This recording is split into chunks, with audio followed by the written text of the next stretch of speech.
In the previous episode, we dissected the steel core of America's power. It doesn't sit in the tar-thick oil fields of Caracas. It lives in the numbers dancing through SWIFT and in the US dollar's unlimited privilege to print. But there's a question any clear-minded person has to ask. If the dollar throne matters that much, has anyone ever dared to put their hand on it before? And what happened to them? Today, we won't talk about the present. We're going to move backward through time and meet the ghosts. Men who once ruled their regions, who commanded formidable armies and sat atop vast resources, yet ended their lives in cramped hideouts, or in bitter, humiliating deaths.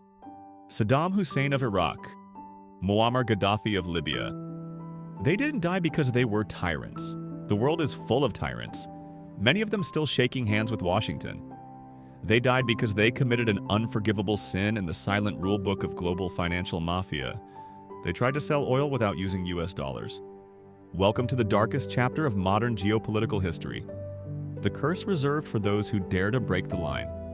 Welcome to Unsaid Truths. There are truths society doesn't want you to know.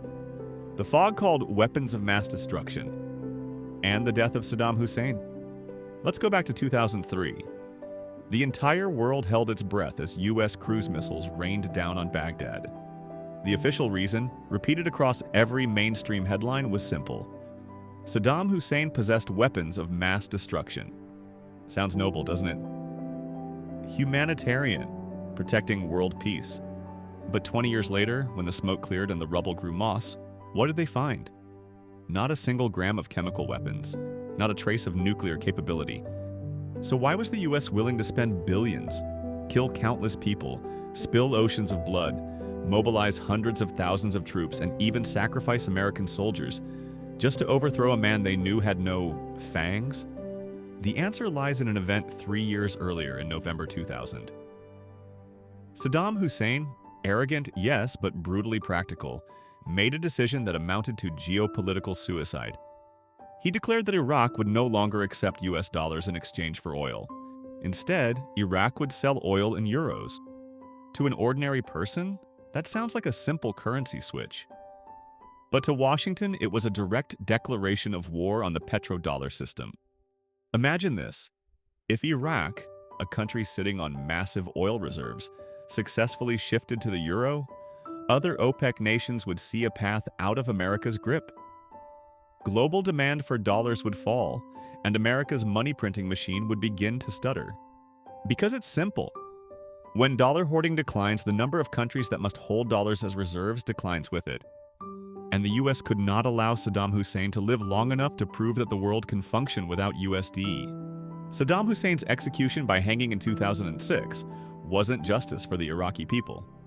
It was a blood message sent to the entire Arab world. Oil may belong to you, but the unit that prices it belongs to us. Whoever dares to change the rules will be erased. The dream of a gold dinar and the self-written death sentence of Muammar Gaddafi. If Saddam Hussein broke the line by choosing another strong currency, Muammar Gaddafi went a step further. He wanted to create an entirely new game. Gaddafi wasn't a normal politician. He was a dangerous dreamer. He understood that whether it was the US dollar or the euro, Africa and the Arab world would remain slaves to Western finance. So what was his dream? A United States of Africa with a single common currency, the gold dinar. Gaddafi wanted to use Libya's 143 tons of gold reserves to back a new currency. He called on Muslim and African nations to unite, settling oil payments in gold instead of America's worthless green paper. Pause for a moment and consider how terrifying that idea was for Washington. A currency backed by real gold, adopted by a bloc that controls a large share of the planet's resources. That isn't just breaking the line. That's rebuilding a new financial fortress, directly threatening and potentially shattering the dollar's monopoly. So what happened? In 2011, under the banner of protecting civilians during the Arab Spring, NATO intervened militarily in Libya. Hillary Clinton, then US Secretary of State, smiled brightly on camera upon hearing Gaddafi had been killed. "We came, we saw, he died." Later, declassified emails from Clinton's own office confirmed a brutal truth. The real driver of the Libya intervention wasn't democracy. It was fear. Fear that Gaddafi's gold dinar would weaken France's influence in Africa and threaten the stability of the Western financial system. Libya, once the highest living standard country in Africa, a nation with no foreign debt, was thrown into a black hole of civil war, poverty, and chaos. That was the price of daring to dream of financial independence. Venezuela and Maduro, the next challenger or the next victim? Now, look at Venezuela today. When you see Nicolas Maduro indicted by the United States as a drug trafficker, when you see Washington putting a $50 million bounty on his head, wake up for a second. Does the US truly care about drug cultivation? If it truly did, why are its allies across Latin America, where massive trafficking corridors feed straight into the United States, still receiving steady streams of military aid? Venezuela committed the same crime, in quotes, as Saddam Hussein and Muammar Gaddafi. Under the desperation of sanctions, Maduro did exactly what Washington fears most. First, he accepted oil payments in China's renminbi. Second, he built direct oil-for-gold swap channels with Iran and Russia. Third, he signaled the launch of a digital currency, Petro, designed to route around SWIFT. Maduro is trying to prove to the world that America's operating system can be hacked. And that is precisely why Washington cannot sit still. The US can't turn Venezuela into a second Libya through a direct military invasion, because the global context has changed. Instead, it has used a kind of financial bioweapon to choke the country from within. The attempt to capture Maduro and his wife, the freezing of his overseas assets, the recognition of an interim government. These are all steps in a campaign with a name: the rebel's journey. Mafia logic. Why does the strong never forgive? Why must the US be this ruthless? Why can't it let small countries like Venezuela or Libya decide their own financial destiny? The answer lies in the nature of belief. The USD system is not backed by gold. It is backed by faith. Faith that the dollar is the only thing you can use to buy energy. All it takes is one small breach, one country that successfully breaks the line without being punished, and the world will realize the dollar god is nothing more than a clay giant. Imagine if Saddam Hussein had succeeded with the euro, if Gaddafi had succeeded with the gold dinar, if Maduro succeeded with the renminbi or petro. America would lose its ability to tax the world. It wouldn't be able to print money to fund carrier strike groups. It would be forced to face its own $38 trillion debt. That would be a systemic collapse. So for Washington, overthrowing rebels is not a policy choice. It's a survival instinct. We are living in a strange historical moment. Saddam Hussein and Gaddafi fell in isolation, because back then, the US was the only unipolar superpower. But Maduro today is different. Behind him are not only ruined oil fields, but a rising bloc, Russia and China, two powers searching for ways to break the dollar's chains. The petrodollar curse has held for half a century. It has erased dynasties and turned thriving cities into ash. But this time, in Venezuela, the war looks more complex than ever. The ghosts of Saddam and Gaddafi leave us with a chilling truth. In geopolitics, there is no right or wrong, no good or evil, only those who obey the rules and those who dare to challenge them. Venezuela may become the next victim of that curse, or it may become the first fracture, a signal that a monetary empire is beginning to fall. But whatever the outcome, remember this: when great powers preach democracy or human rights, look past the sermons. Look at the oil fields or the money flows. That's where you'll see the real face of power.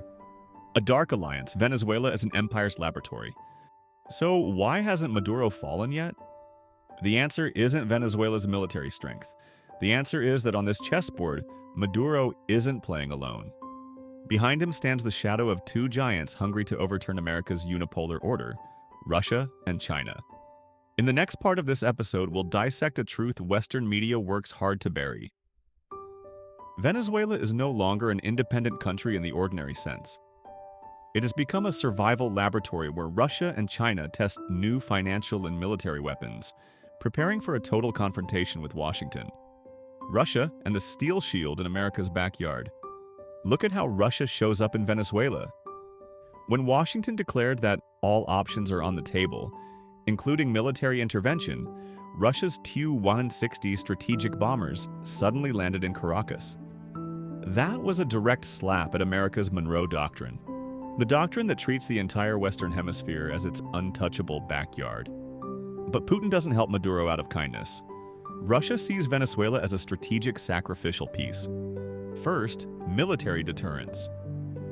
Russia needs a forward position right on America's doorstep to answer NATO's eastward expansion.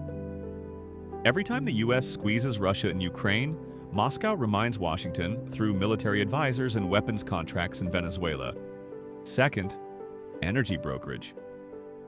When Venezuela was hit with sanctions, Russian oil giants like Rosneft moved in. They didn't just extract, they helped Maduro launder oil, shipping illicit crude through so-called dark fleets to sell into Asia. Russia made enormous profits while taking hold of the valve on the energy lifeline of one of the most oil-rich countries on Earth. For Moscow, Venezuela is a stress test. How do you keep an allied regime alive under maximum US pressure without firing a shot? And so far, that test has produced results that look surprisingly viable. China and the pickpocket strategy, building an empire with debt. If Russia is the military shield, China is the financial bloodstream. While the US wields the stick, sanctions, China offers the carrot, cash. Over the past decade, Beijing has poured more than $60 billion into Venezuela. This is not no-strings aid. It's a meticulously engineered debt trap diplomacy. Venezuela repays in crude oil, which means even if Maduro is cut off from dollars, he can still swap oil for goods, essentials, and even social control technology from China. But more important than money itself, China is using Venezuela as a laboratory for a post-dollar financial system. Beijing encourages Maduro to settle trade in renminbi. It helps Venezuela build a national card system, sold as a digital tool to distribute food, but in reality, a data-driven social surveillance architecture. China wants to prove something radical. A country can survive, trade, and run society without relying on any American technology or American money. And if this model succeeds in Venezuela, China will sell it to the entire developing world. That's how it quietly undermines the foundations of the American empire. A proxy war fought in numbers. And stay awake to this. Venezuela is the arena of the biggest asymmetric war of the 21st century. The US shoots Venezuela with treasury sanctions. Russia answers with S-300 air defense systems and elite forces like Wagner to protect key individuals. China answers with cross-border payment rails, alternatives to SWIFT, designed to neutralize the dollar's chains. They are turning Venezuelan suffering into data points inside a geopolitical laboratory. Every time a US sanctions package fails to topple Maduro, strategists in Moscow and Beijing smile. They are learning how to become immune to American power. Venezuela is where the idea of a multipolar world is being forged, in bone and blood. And if Maduro finally falls, it will be a blow to Russian and Chinese ambition. But if Maduro survives by any means, that survival becomes living proof that America's unipolar era is edging toward its end. The bitter truth, the chess piece has no voice. So in this game between the world's bosses, where are the Venezuelan people? The bitter truth is that they are hostages. Washington is willing to let Venezuelans starve to manufacture rebellion. Russia and China are willing to let Venezuelans drown in debt to keep an anti-US forward post standing. None of them truly cares about freedom or bread for ordinary Venezuelans. They care about their position on the global map of power. We are watching a shift in the current of history.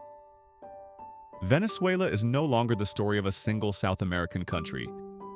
It is the death bell for the old order. When empires begin using a nation as a laboratory, it means a larger war is moving closer. Don't stare at the chess piece. Watch the hand that moves it. Remember, in geopolitics, the enemy of my enemy is my friend. But that friend may also be the one placing a new chain around your neck. Russia and China are not saving Venezuela out of solidarity. They are saving Venezuela because they don't want to be next on America's operating table. They are building a dark alliance, a parallel order where the US dollar is no longer the measure of value. So what's the lesson? If you only watch the protests in the streets of Caracas, you're being misdirected. Watch the cargo ships moving gold and oil between Russia and Venezuela. Watch the oil contracts denominated in renminbi. Watch the Russian-speaking military experts guarding oil fields. That's the real board. And in this world, if you don't understand your own position, you will remain nothing more than a piece, sacrificed at the banquet table of empires. Welcome, one step deeper into the light of truth. This is Unsaid Truths, and I'll see you in the next episode, where we decode the most devastating weapon of all, hyperinflation. How America can sell a nation to ruin from the inside. Through your wallet.